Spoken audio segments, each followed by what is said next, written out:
जो बात मैं आपको बताने जा रहा हूँ वो काफ़ी दिल दहला देने वाली है कि मेरी फूफो को लगा कि अब सब ठीक हो गया होगा और उन्होंने सफाइयाँ करवा दी, ख़त्म करवा दिया तो जो है वो आराम से बेफ़िक्र होके सो गई।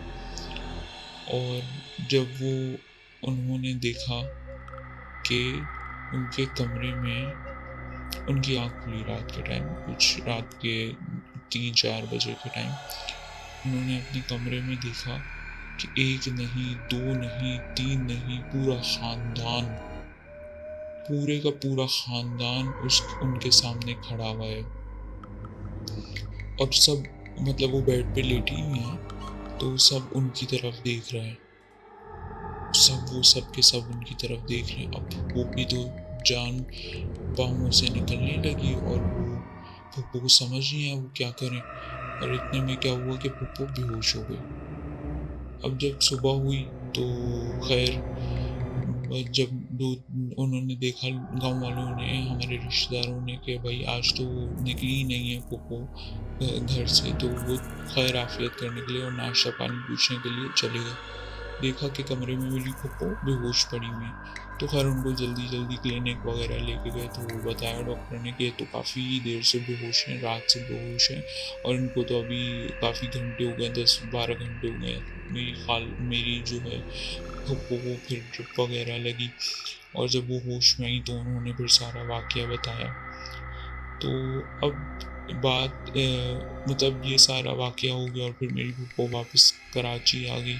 लेकिन अभी हम आखिरी दफ़ा जब गए हैं अपने गाँव, तो हम अब उस घर में अभी तक दोबारा रहने के लिए नहीं गए। एक आध दफ़ा देखने गए लेकिन रहने के लिए नहीं गए, क्योंकि उन उस उधर जो है पूरा ख़ानदान रहता है।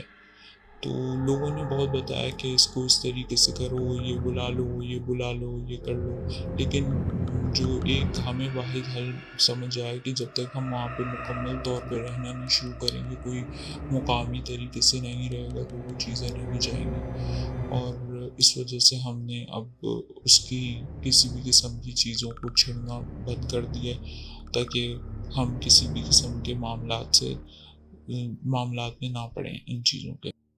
ज़ाहिर-सी बात है उन चीज़ों ने एकदम से अपना रिएक्शन नहीं दिया, बल्कि जब वो दूसरा दिन था मेरी फूफो का उस घर में, हमारे घर में, तो जो है रात को जब वो सोने लगी जिस कमरे में, और वो बड़ा घर था, उसमें 7-8 कमरे हैं, तो वो एक कमरा जो है, और उन्होंने और कमरे नहीं खोले थे, बस एक ही कमरा खोला था जो यूज़ करने का था, और कुछ भी, और वैसे का वो वैसा वीरान ही पड़ा हुआ था, यानी कि उधर की सफाई भी नहीं हुई थी।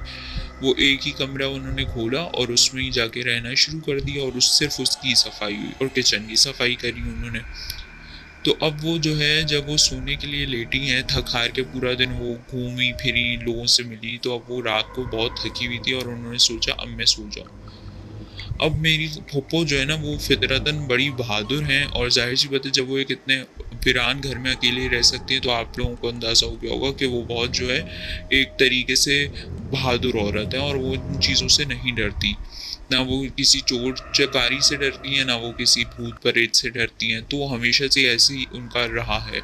तो अब वो जब लेटी हैं बिस्तर पे, अब कभी जो है छत छत की तरफ से उनको लग रहा है कि कोई जो है छत पर साया नज़र आ रहा है, कभी उनको लग रहा है किसी ने कोई चीज़ उठा के फेंकी है, और कभी कुछ उनको, मतलब मुसलसल उनको कुछ ना कुछ चीज़ें सुनाई देती गई, दिखाई देती गई, लेकिन उनको इस चीज़ से कोई फ़र्क नहीं पड़ा।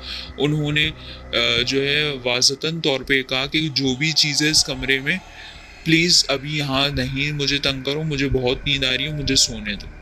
अच्छा, अब ये सब हुआ और उसके बाद वो सो गई, और उन्होंने जो है ना, उन चीज़ों ने रात भर ये एक तमाशा लगता रहा, लेकिन मेरी फूफो को कोई मसला नहीं हुआ, और उन चीज़ों ने ज़ाती तौर पे कोई नुकसान नहीं पहुँचाया मेरी फूफो को, और वो आराम से सो गई। जब वो सुबह उठी तो उन्होंने हमारे जो रिश्तेदार हैं और जो करीब घर के रिश्तेदार थे, घर से जो करीब रहते थे, उनको बताया कि भाई ये इस तरीके से मैं 2-3 दिन से चीज़ें महसूस कर रही हूँ। तो उन्होंने कहा कि ज़ाहिर-सी बात है घर बंद था तो इस तरह की चीज़ें हो सकती हैं। तो और उन लोगों ने यही मशवरा दिया कि आप अकेली नहीं रहें, आप ऐसा करें हमारी तरफ आ जाएँ और उस घर को रहने दें ना, बंद ही रहने दें। तो मेरी फूफो ने लेकिन कहा कि नहीं भाई, मुझे कोई परवाह नहीं है, मेरा घर है तो मैं रहूँगी वहाँ, वो चीज़ उन चीज़ों को चाहिए कि वो वहाँ से जाएँ। तो अब पता नहीं, अब जब वो तीसरे दिन या चौथा दिन था कि वो जब सोई हैं आके दोबारा रात के टाइम, अच्छा दिन में कुछ चीज़ नहीं महसूस हो रही, सिर्फ रात के टाइम की ये बात है। और जब वो उसी वक्त महसूस होती जब वो उस कमरे में सोने जा रही हैं। तो अब क्या हुआ कि वो जब सोने के लिए लेटी हैं तो फिर से उनको वही चीज़ें महसूस होने लग गई, लेकिन इस दफ़ा बहुत मुख्तलिफ तरीके से, कि वो लेटी हुई हैं तो उनको अपने दाएं तरफ पूरा जो है 3-4 लोग जो है महसूस हो रहे हैं कि 3-4 लोग लेटे हुए हैं और उनको उनकी सांसों की आवाज़ें आ रही हैं बाकायदा और महसूस हो रही हैं। तो अब थोड़ी मेरी फूफो जो है डरी और उनको लगा कि अब जो है मसला होने वाला है, लेकिन फिर भी फूफो ने आयतल कुर्सी पढ़ी और लेटी रही। उस वक्त उनको नींद नहीं आ पाई। फिर क्या हुआ कि जब फूफो की तरफ ज़ाहिर-सी बात है उन चीज़ों वो चीज़ें अपना वो भी चीज़ें समझे एक तरीके से आराम कर रही थी। अब क्या हुआ कि फूफो ने कहा कि भई, उन्होंने जिस जगह पे लेटी हुई थी उल्टे हाथ की तरफ, उन्होंने वहाँ से तकिया उठाया और जहाँ पे उनको साँसों के महसूस हो रही थी उस तरफ जाके तकिया लगा के लेट गईं। तो अब ज़ाहिर-सी बात है कि फूफो ने जो है उन चीज़ों को थोड़ा डिस्टर्ब कर दिया। अब वो जो चीज़ें थी अचानक से एक ज़ोरदार लगा कि कोई चीज़ आके गिरी है ज़मीन पे, और वो कांच, और पूरी ज़मीन पे कांच-कांच के टुकड़े-टुकड़े पड़े हुए थे। हालाँकि उस कमरे में कोई ना शीशा था, ना कोई कांच का सामान था कि वो टूटेगा। फूफो को लेकिन सब समझ आ रहा था कि किस चीज़ का रिएक्शन हो सकता है। तो फूफो उठ के बैठ गई और फूफो ने कहा कि जो भी चीज़ है मुझसे बात करो और बताओ कि भाई क्या हल निकल सकता है, क्या मसला है। तो अब फिर क्या हुआ कि अचानक से फिर से शोर धड़-धुड़ इस तरीके से आवाज़ें और खिड़की ज़ोर से बज रही है। तो जो है ना फिर अचानक से क्या हुआ कि एक आवाज़ आई फूफो को। उन्होंने कहा, उस आवाज़ की एक अजीब-सी जो है जिसमें आवाज़ में बहुत गूंज होती है और आपको समझ आधी आ रही होती है, आधी नहीं आ रही थी। तो उसमें ये आवाज़ थी कि ये हमारी जगह है, हम यहाँ रह रहे हैं बरसों से, तुम क्यों आई हो यहाँ पे?